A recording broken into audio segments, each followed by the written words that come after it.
Malam itu, stasiun tua yang biasanya ramai sudah hampir sepi.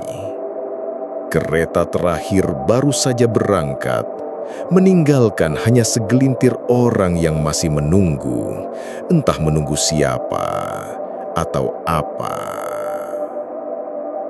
Lampu-lampu neon di peron berkedip pelan, sebagian redup seperti enggan menyala. Angin malam berhembus, membawa suara berderit dari besi-besi tua yang sudah berkarat. Dari kejauhan, seorang pemuda bernama Raka berjalan cepat.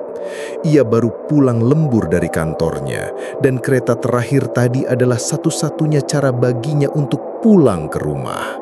Namun, ketika sampai, ia mendapati jadwal sudah kosong. Kereta terakhir ternyata sudah lewat. Bagaimana bisa? Padahal aku merasa belum terlambat. Gumamnya bingung sambil menatap papan jadwal elektronik yang berkelip. Saat hendak berbalik pulang, Raka mendengar suara pengumuman samar melalui pengeras suara stasiun.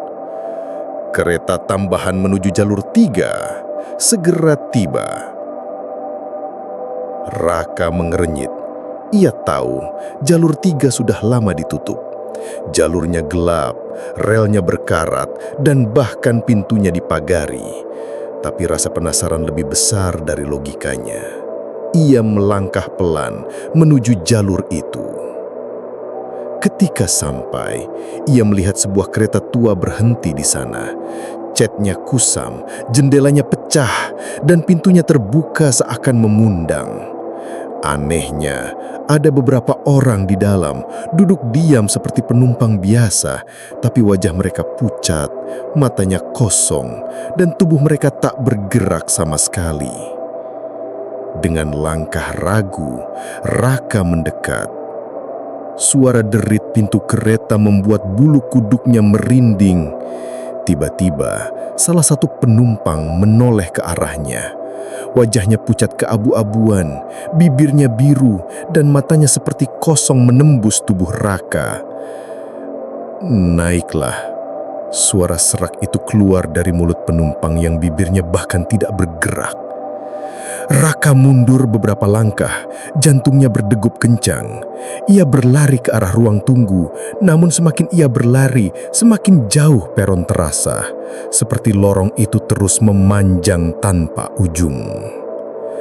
Dari pengeras suara, terdengar lagi. Kereta jalur 3, keberangkatan terakhir. Semua penumpang harap naik sekarang. Suara itu kini bercampur dengan bisikan-bisikan samar, seperti ada ratusan orang berbicara bersamaan. Raka menoleh, kereta itu kini sudah penuh dengan sosok-sosok pucat. Dan perlahan mereka mulai keluar dari gerbong, berjalan ke arahnya. Suara langkah kaki mereka menyeret, dan mata mereka hanya tertuju pada Raka.